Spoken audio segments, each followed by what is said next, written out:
Hi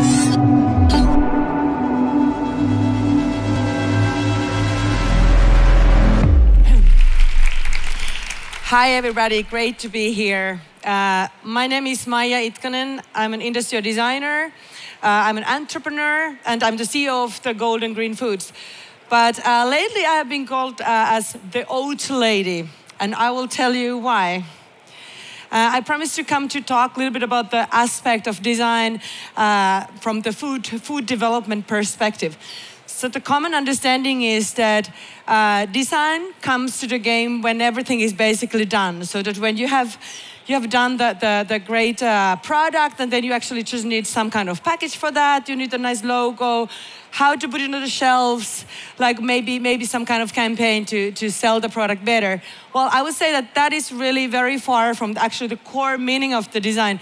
So the design thinking means that you really need to be under the skin of the user. So you really have to have a deep understanding of the user's needs. And you can be sure that they are not going to tell you, like, I need this or I don't like that. No, you actually have to go there, you have to study them, and you have to really understand it. You have to interpret the data to create your own vision on what could be the better way.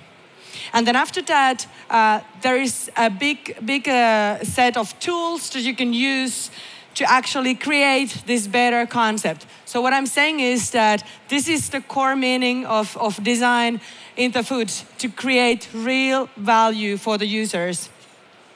And every food company actually would need designers for this purpose. This really hasn't been very common, but luckily this is changing. The next generation food companies are going to be more and more focused on diminishing the impact of the factory farming. And Eric Schmidt, the CEO, the chairman of Alphabet, actually has been one of the biggest spokespersons for this new kind of thinking, that, hey, the tech and the design are actually going to have the big impact on renewing our food industry. And the food startups play a crucial role in here. It's kind of like changing the idea that food comes from a big corporation and you just go to the shop and buy it and you take it just like it is. No, there is a small guy who actually wants to change things and wants to make a big difference and make our future better.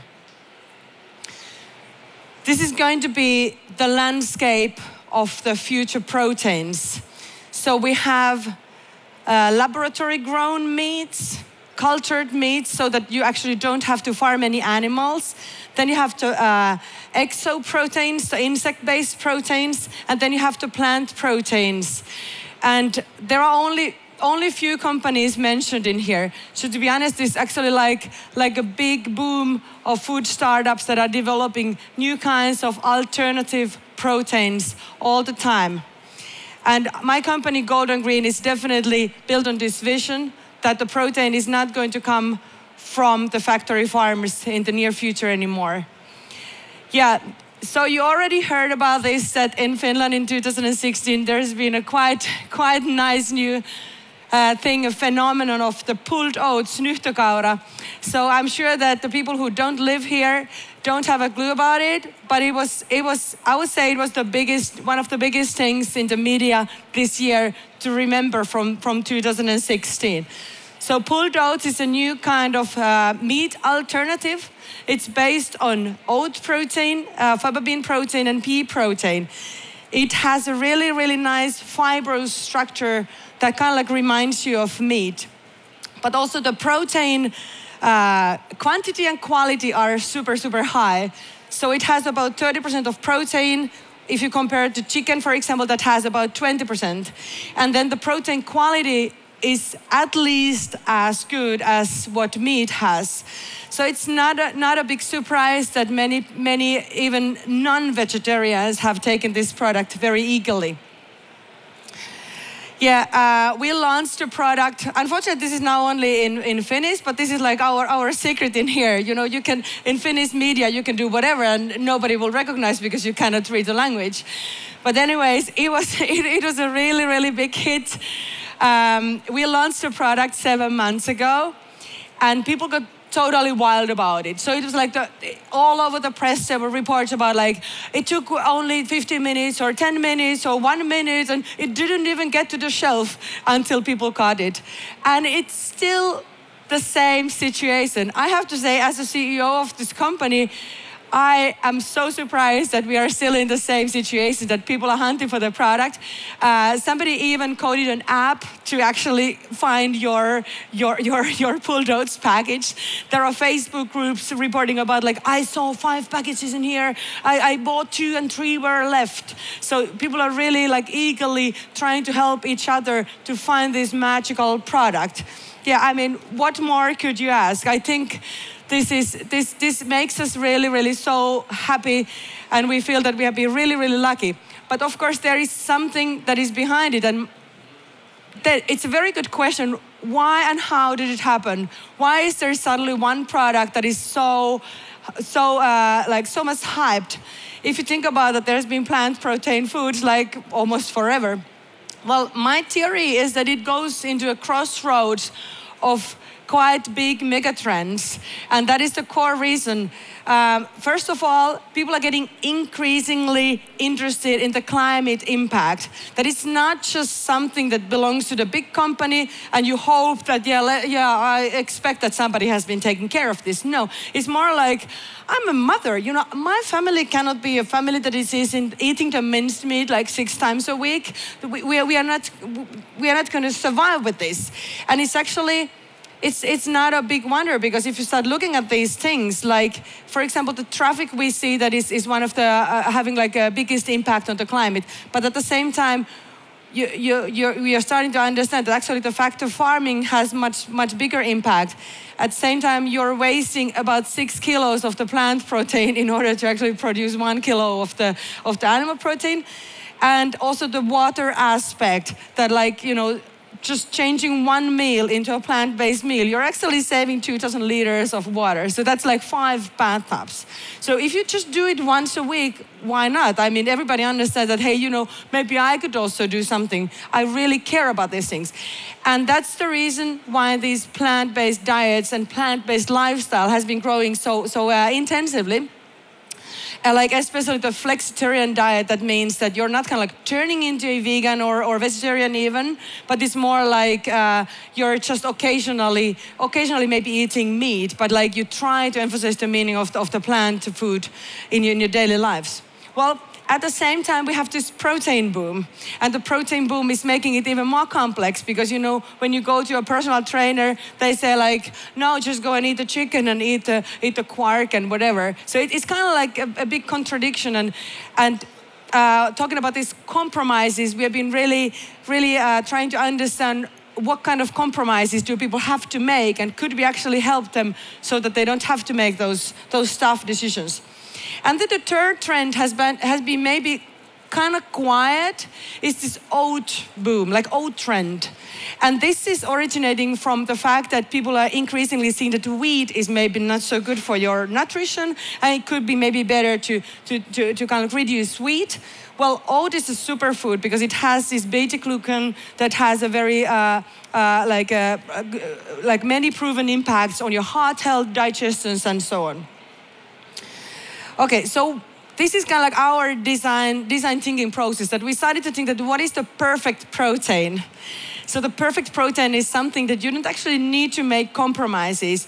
And about the compromises, I could maybe give an example. Like, for example, if you want to have a good nutritional content, well, then you start thinking about, oh, but you know, if this good nutrition doesn't bring the good climate impact, or if it's ecological, but your kid doesn't eat it, or if your kid loves it, but it takes you 24 hours to prepare. So, you know, these are the compromises that you always have to make. So we wanted to make the pulled oats so that you really don't have to make compromises. It has a good, mild taste and a really nice, fibrous mouthfeel that makes you feel that it's a real food. You know, it's not something that is like disappearing in your mouth. And the nutritional profile is so good that nobody could come to you and say that it's worse than the meat, that, you know, it needs to be at least as good as the animal protein. And then regarding the climate impact, we can't bring the ingredients from somewhere like rainforest or something. I mean, it's not even enough not to use the meat, but at the same time, also some of the plant proteins are not very good for the environment. And then with accessibility, I mean that it needs to feel like normal food, even like boringly normal food. And this is something that we were fighting a lot to get the product to be sold next to the minced meat, that is actually in the meat section. So that people, when they see the package, they feel like, oh, I can see the product, I can feel, it looks like same and it looks like normal, it's next to the chicken and next to the meat, and the price is similar. There are no aspects that would make you feel that it's an exclusive luxury food. Well, then finally, the user interface, that we think that you shouldn't be forced to actually change your cooking habits. That like if your kids want to eat the meatballs or the bolognese, then it really needs to go into that as well. If you need to start marinating and soaking and sprouting or whatever, then it just lives as a good intention, but never in their daily lives. Okay. Yeah, I had to have this slide in this because I'm so proud of this whole thing. We founded the company 18 months ago. Then we developed the product about in 6 months. We have food scientists in the team, so this is actually based on our founders' PhD studies and our own research in our own lab. And then we ramped up a factory in the beginning of this year. So we actually got our own factory because we realized that nobody is going to have any possibilities to start producing it as. We also had to invent the production method. It only took a few months to ramp up the factory. So I have to say that was maybe the world championship of factory ramping up. Anyways, then we launched in 1st of May. And on that time, we were about in run rate of 1 million yearly revenues. And then, the company has been really successful, and just like you heard, it's been a big hype in Finland. So we got a really good partner. I would say the best partner you could ever get. So a food group, Paulik, was actually acquiring half of the company 2 months ago. So then we got a little bit more resources. And at the moment, we've been already growing it about 4 times bigger. So now the run rate is about 3.5 million. And by the way, yes, just yesterday we closed the first 1 million. So we have been invoicing 1 million euros. And this is a good proof that we're actually doing something. Thank you. I think it's good for the first 7 months only, yes. But we are still in the pipes for actually expanding the production 10 times bigger. So in a year, it's going to be still 10 times bigger. So then the run rate is going to be about 35 million. And in a way, we see our own factory to be a pilot factory. That we just want to prove that this is something that is attractive and something that can be produced. But then we want to have partners in other areas of the world to actually start building their factories and to be representing this in their own area. So if you know somebody who has good connections to food industry and could actually put some money into setting up a food factory in their own areas, just let me know.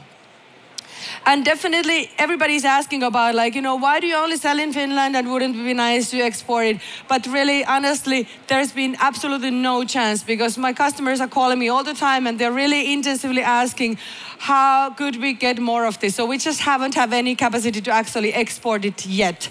But we are definitely looking into that, and we definitely want to make this as a global phenomenon. Okay, my final words. This has been a really, really nice journey, and I'm so grateful of all of this, what we've done. I would really like to inspire also the other companies, all other food startups, to raise the bar, to actually base it on real scientific research, and actually to do something that could be revolutionary, and not to leave any stone unturned. Thank you. I think we could have maybe 2 questions in here if somebody wants to ask me something, because we still have 2 minutes left. Yeah, there is one question in here. Yeah, there is a mic. What about the recipes? Because it's completely new. Yeah, like cooking for pulled oats. Yeah, we actually have a recipe bank. So this was also something that, yes, we have been thinking about that, because I don't quite believe in like marketing in that sense that, you know, you would use your marketing resources for just telling how good is your product. You know, you need to really remove the obstacles from people to use it. So we have collected about 40 recipes, and we have videos for all of them. So they are actually available in a website called velicreative.fi, like velicreative.fi. So yeah, that's exactly what I was also thinking about, that, you know, having good recipes for your everyday like food, that is a crucial thing. There is one more question, yes. Hello, I was wondering, because you've kind of created a new food category, and with EU standards on food, how did they deal with certifying it, or is it certified yet? Were there any challenges? Yeah, we were actually quite worried in the beginning that if it's going to be a new food, you know, like novelty food. But luckily it wasn't, because all of these ingredients, the ingredient list is so short and simple. So we have the oat protein, faba bean protein, pea protein, then like some rapeseed oil and spices. And oat bran we also have. So, I mean, all of these ingredients were known ingredients, and basically something like this could be maybe found in like a protein supplement or something. So in a way, like the ingredients were luckily not so new. It's just a new way of putting them together. Okay, I think we're done. So thank you so much.